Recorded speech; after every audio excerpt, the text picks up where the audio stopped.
VSOP Hip Hop and Wrestling, how you doing? Roman Reigns' biggest regret. The Usos face another setback. Bianca Belair dodges the mist, and the Bloodline versus Sami Zayn and Kevin Owens feud is far from over. All that and more, here's your Smackdown recap. We kick things off on Smackdown with the Tribal Chief Roman Reigns, accompanied by Paul Heyman and Solo Sikoa, making their way to the ring. We get the double pyro and the acknowledgement request, and then here comes Sami Zayn and Kevin Owens, who Roman Reigns and Solo will be facing at Night of Champions for the Tag Team Championship. We have ourselves a face-off. Roman Reigns demands that Kevin and Sami acknowledge him and hand him over the tag titles and get the hell out of his ring. Kevin grabs the mic, tosses the mic away and the belts, and tries to get in Roman Reigns' face, but then Solo Sikoa steps up to protect the Tribal Chief.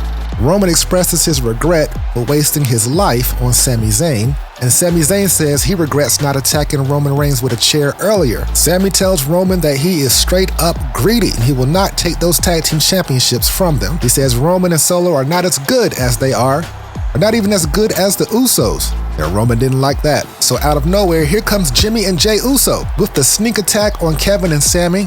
They throw Kevin into the ring post and then hit the double super kick on Sami, leaving him laying across the announce table. The Usos get in the ring, congratulating each other, dapping each other up on their dastardly deed. However, when Jimmy tries to dap up Roman, Roman rejects it. The Tribal Chief is not pleased. This was not part of his plan. He did not ask for the Usos to come out here. A pissed off Tribal Chief exits the ring, but on the way out, he bumps shoulders with Solo Sikoa. Backstage, Roman expresses his anger with the Usos interfering. He said he had something very important to say to Sami and he didn't get the chance to. They ruined it. So he kicks him out of his locker room. The Brawling Brutes, Ridge Holland and Butch, accompanied by Sheamus, make their way to the ring. It's fight night. Their opponents, Elton Prince and Kit Wilson, Pretty Deadly, making their Smackdown debut. Elton and Kit attempt to taunt Butch, but he retaliates by stomping on their hands and landing a drop kick. Butch delivers another drop kick, and Elton Prince has a bloody nose. Pretty Deadly execute a leapfrog DDT combination on Ridge Holland, and then they follow it up with a leg drop body splash combination. That's some good tag team work right there. Butch fights back with enziguris, German suplexes, and a release vertical suplex. Check out the strength on Ridge Holland. He lifts both Pretty Deadly members onto his back for a fireman's carry slam. Sheamus is going crazy on commentary as Ridge and Butch deliver simultaneous clubbing blows to the chest. Broken blood vessels and sore nipples. Kit pushes Ridge into Butch, and that allows Pretty Deadly to hit their finisher. They call it spilled milk, and they get the win on their Smackdown debut. Sheamus is pissed as he chases Pretty Deadly out the ring. This feud must continue, but a great showing by Pretty Deadly. We get a touching video tribute honoring the legendary superstar Billy Graham, paying homage to his impactful career, which influenced the likes of Jesse Ventura, Dusty Rhodes, and Hulk Hogan. Rest in peace, superstar Billy Graham. Next up, we have the Empress Asuka taking on Zelina Vega. The story of this match was that Zelina Vega was prepared this time for Asuka. She was able to evade her kicks and get her own strikes in, but then she tried a 619 and missed the mark. Asuka slams Vega's face onto the announce table, but Vega still shows resilience. She's trying to make a comeback. She finally hits that 619 and then hits a big Meteora for a near fall. Asuka locks Vega into the Asuka lock, and then Vega taps out. But Asuka's not trying to let go of the hold. Next thing you know, here comes Bianca Belair to the ring to make the save. Asuka tries to spray the mist in her face again. Belair doesn't receive all of it. She got out the way. She got a little bit on her, but not enough to melt her face off. These two will be facing each other at Night of Champions. Next up, we have Grayson Waller introducing his talk show segment, The Grayson Waller Effect. And this week, his guest is AJ Styles, who will be competing against Seth Rollins at Night of Champions. AJ talks about coming back from injury, and this was the longest injury that he's had in his career, but it's also the hardest he's ever trained, with his focus strictly on winning that World Heavyweight Championship. But Grayson Waller, the asshole that he is, predicts that Seth Rollins will be victorious at Night of Champions. At this point, the interview's over. We got a little tense moment as AJ Styles stands up and they have an intense stare down in the ring.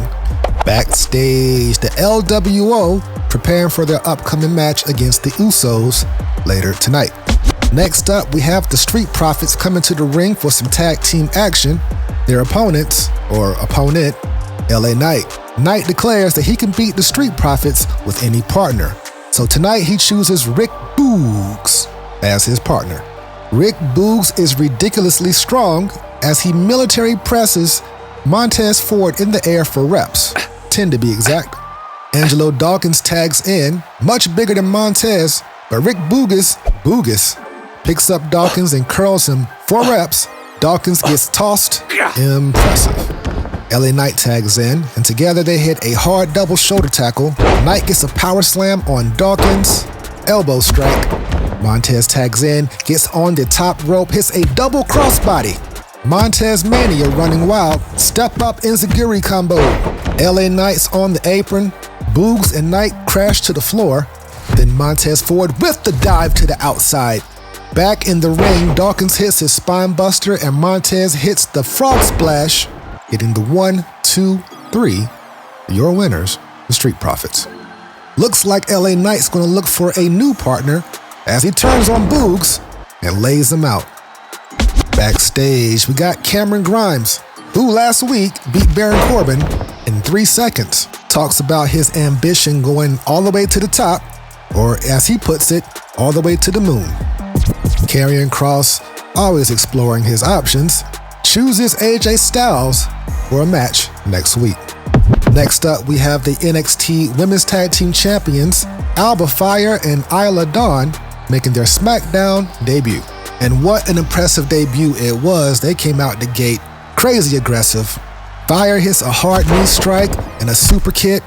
Dawn hits a running Meteora and a knee strike. And then they hit their gory bomb finisher for a simple 1, 2, 3. Your winners, Alba Fyre and Isla Dawn. We find out that Liv Morgan's going to be out of action for a significant period of time for getting injured in a match with Dakota Kai 2 weeks ago. So, because of that, instead of giving Raquel a new partner, they have to forfeit the Women's Tag Team Championships. So in 2 weeks, there'll be a fatal 4-way match and we'll have new women's tag champs. Raquel wants to give her thoughts on the situation, but she gets interrupted by Bayley and Io Sky. It turns out that Dakota Kai's hurt as well, and Bayley blames Raquel for that. Bayley challenges her next week to a tag match if Raquel can find a partner.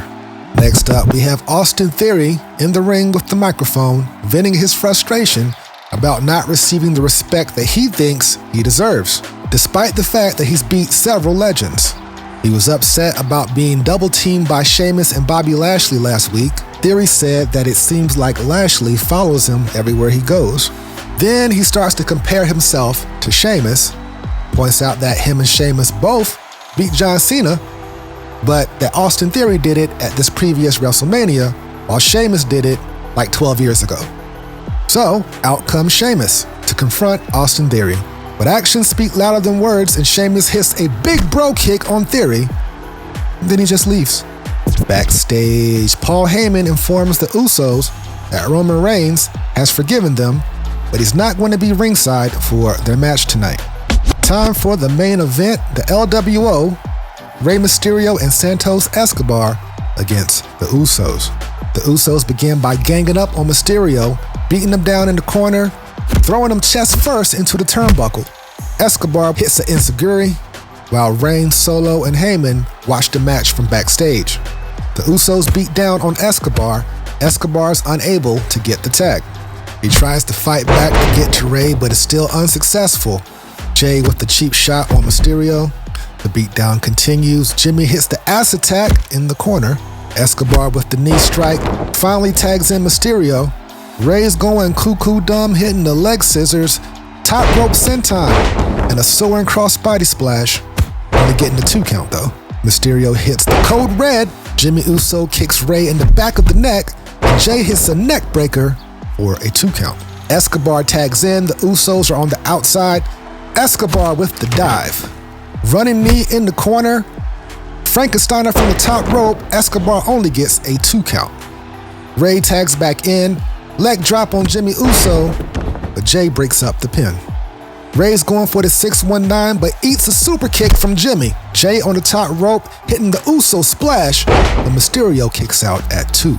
Jay and Jimmy both on the top rope trying to hit a stereo Uso splash, but oh shit, Kevin Owens showed up. Sami Zayn pushes Jimmy off the top rope, and Ray hits the 619. Escobar with the splash, Jimmy gets the 1, 2, 3.